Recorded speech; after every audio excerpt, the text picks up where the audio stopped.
does it really matter if it's a newspaper or not, as long as you're delivering news.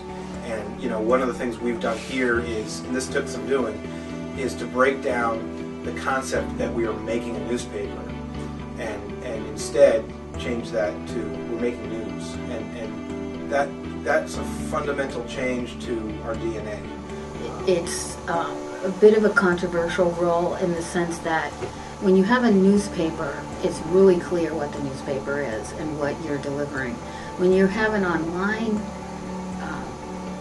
website, it's more of, my idea is more of creating an experience. We're changing everything from job descriptions and expectations to deadlines to production methods to new skills and training being necessary. And so, but ultimately, that's been really a positive thing, because for a while here, and I'm sure everywhere, there's a lot of hand-wringing because they were seeing newspapers, you know, losing market share, losing readership, losing advertising, and that was worrisome. But now I think most people feel like we're back in the game. I look at it almost like a TV station, you know, where CBS has 60 Minutes, but they also have soap operas. But does that diminish from what the quality of their news or the reputation of their news? And I think that's been really controversial even in our newsroom. So what I've found is that the rebound has been very interesting this year. We went from the bottom to, you know, a remarkable increase, okay, in terms of what was going on. It had nothing to do with systemic change in the business. It was a stinking recession. It happens. Journalists, as we always have from Gutenberg's day, need to keep up with the technology. And some of us are very good at it, and some of us are not as good at it. I don't tweet.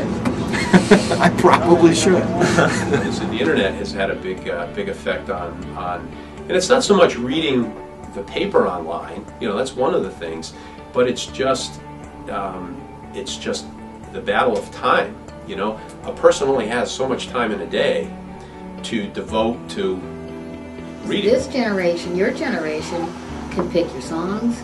You can pick what news, you know, whatever news feed you want. You can pick. Everybody is their own program manager. You've got to evaluate what the scenario, what the situation is now, see who's on the cutting edge, and pick which direction you're going in, and do it now. I mean, there's two reasons we do everything. There's traffic and there's revenue, and that's why and from the business side, from the news side, it's to create an experience is pretty much. So you see some of these Mondays and Tuesdays, they're wafer thin.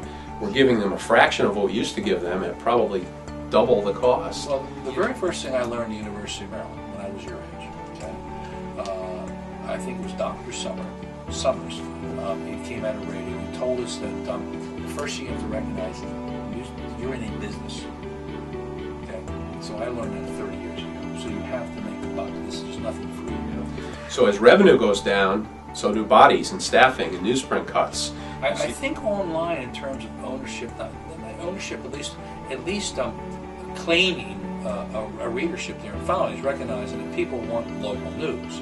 So the key is to give them local news repetitively during the day and throughout the whole cycle. It's almost taboo to pay for something online. You know, gee, why am I paying? Everything's free. I can find it somewhere else.